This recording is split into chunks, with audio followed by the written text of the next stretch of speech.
निखिल घोष मुंबई में सपनों और लगभग खाली जेब के साथ आया था। उसने छत्रपति शिवाजी महाराज टर्मिनस पर रातें बिताईं। स्टेशन का शोर ही उसका एकमात्र सहारा था। दिन अंतहीन नौकरी के आवेदनों और लगातार रिजेक्शन में गुजर गए, लेकिन वह अपनी मां से किए वादे पर अड़ा रहा। मुंबई बेरहम थी, केवल अथक मेहनत करने वालों को ही इनाम देती थी। फ्रीलांस काम से वह मुश्किल से गुजारा कर पाता था। वह एक असली घर चाहता था। जितने भी कमरे वह अफोर्ड कर सकता था, वे उसे नहीं मिले जब तक उसे एक विज्ञापन नहीं मिला। मालाड में पुरानी बिल्डिंग में किराए के लिए रूम, कम डिपॉजिट, तुरंत कब्जा।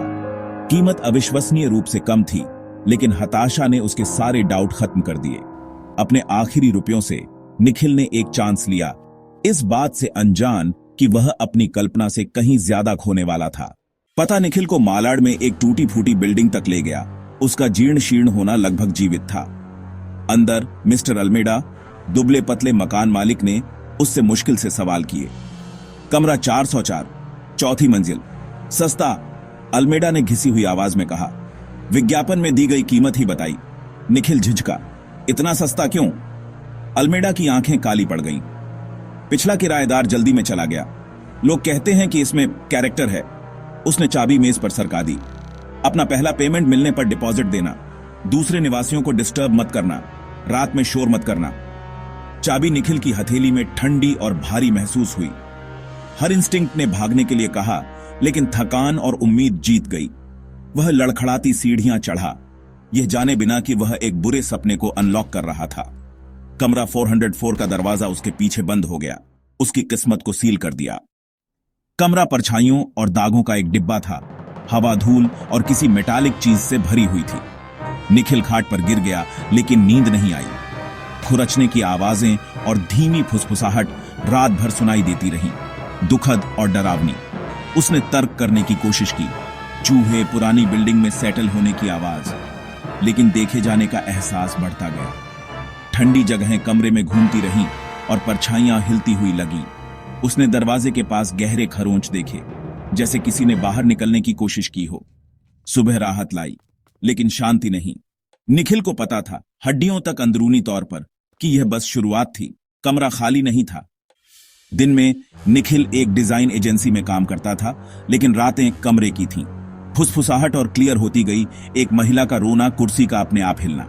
एक रात उसने अपने लैपटॉप स्क्रीन में एक लंबी छायादार आकृति देखी। वह घूम गया, कुछ नहीं।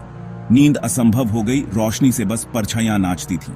उसकी सेहत बिगड़ने लगी, पैरानोइया बढ़ता गया। सबूत के लिए बेताब उसने एक नाइट विजन कैमरा खरीदा। उसे जानना था कि उसे क्या डरा रहा था।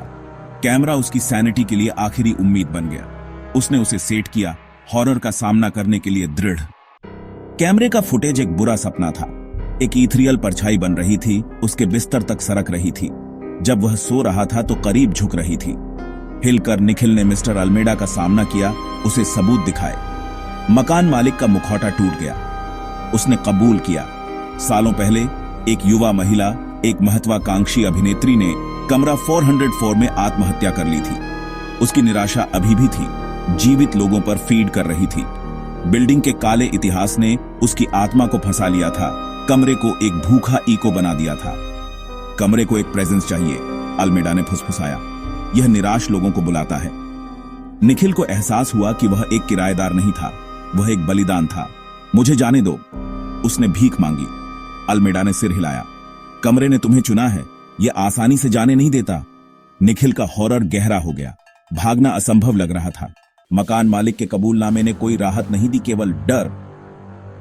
निखिल ने अल्मेडा पर उसे जानबूझकर फंसाने का आरोप लगाया। अल्मेडा हार मानकर पूरी सच्चाई बताई। आत्मा एक पुराने अनुष्ठान से बंधी थी, किराएदारों की जीवन शक्ति पर फीड कर रही थी।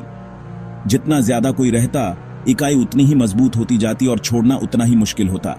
कुछ किराएदार भाग गए, कुछ बस गायब हो गए। निखिल पूरी तरह से अकेला था। उसका एकमात्र गवाह कैमरे की ठंडी, बिना पलक झपकाए आंख थी।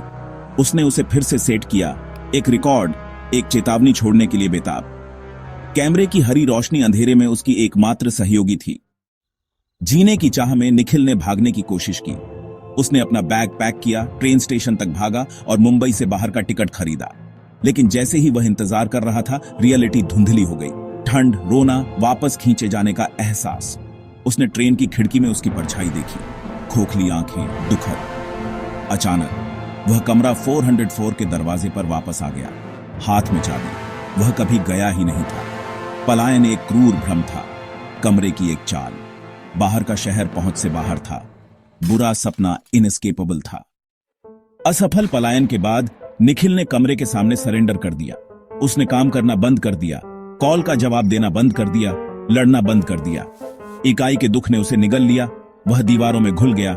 उसका आखिरी मैसेज, मुंबई मत आना, कुछ कमरे सस्ते नहीं होते, वे एक अलग कीमत मांगते हैं। उसके बाद शांति। किसी ने उसे लापता रिपोर्ट नहीं किया। मिस्टर अल्मेडा ने दरवाजे पर खाना रखा, लेकिन निखिल चला गया था, मिट गया था। कमरा शांत हो गया, रोना बंद हो गया। जब अल्मेडा ने चेक किया तो कमरा बेदाग था, जैसे वहां कभी कोई रहा ही ना हो। केवल दरवाजे पर खरोंचें रह गईं, उन लोगों का एक मौन प्रमाण जिन्होंने भागने की कोशिश की। निखिल घोष शहर की याद में बस एक और भूत था। 6 महीने बाद मानसून ने मुंबई को साफ कर दिया, लेकिन मालाड में बिल्डिंग इंतजार कर रही थी। मिस्टर अल्मेडा ने वही विज्ञापन पोस्ट किया, किराए के लिए रूम, कम डिपॉजिट, तुरंत कब्जा। शहर के हताश लोग अभी भी आते थे। एक युवा पत्रकार मुंबई में नई ने चारा ले लिया। अल्मेडा ने उसे वही ठंडी चाबी दी, कमरा 404, रात में ज्यादा शोर मत करना। उसने अपनी मां को टेक्स्ट किया, मुझे जगह मिल गई मां, मेरी मुंबई की यात्रा शुरू होती है। जैसे ही वह अनपैक कर रही थी, उसका फोन बज उठा। एक अज्ञात नंबर से एक मैसेज, 8 शब्द, कुछ कमरे सस्ते नहीं होते, वे शापित होते हैं। उसने उसे डिसमिस्ड कर दिया, लेकिन चेतावनी बनी रही। चक्र फिर से शुरू हो गया था।